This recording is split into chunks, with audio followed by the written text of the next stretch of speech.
సంగారెడ్డి జిల్లా సదాశివపేట పట్టణంలో మున్సిపల్ ఎన్నికల పోలింగ్ సందడి మధ్య తీవ్ర ఘర్షణ వాతావరణం నెలకొంది. పట్టణంలోని 25వ వార్డు పోలింగ్ కేంద్రం వద్ద కాంగ్రెస్ బీజేపీ కార్యకర్తల మధ్య తోపులాట జరగడంతో పరిస్థితి ఉద్రిక్తంగా మారింది. పోలింగ్ బూత్ లోపల కాంగ్రెస్ కార్యకర్త ఒకరు ఓటర్లకు డబ్బులు పంపిణీ చేస్తున్నారని బీజేపీ శ్రేణులు ఆరోపించాయి.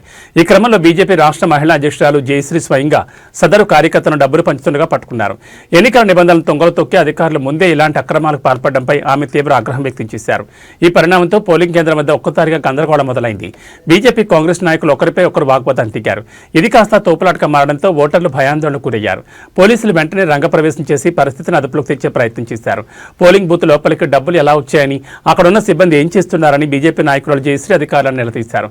బాధ్యులపై కఠిన చర్యలు తీసుకోవాలని డిమాండ్ చేస్తూ బీజేపీ శ్రేణులు నిరసన వ్యక్తం చేశాయి. ఉద్రిక్తతల నేపథ్యంలో సదరు పోలింగ్ కేంద్రం వద్ద అదనపు పోలీస్ బలగాలను మోహరించారు.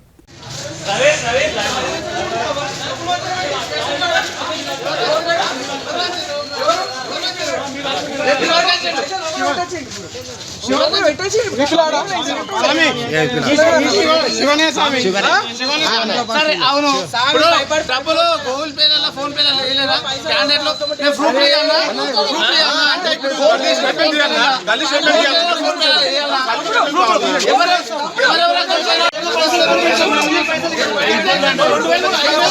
ఏమంటుందా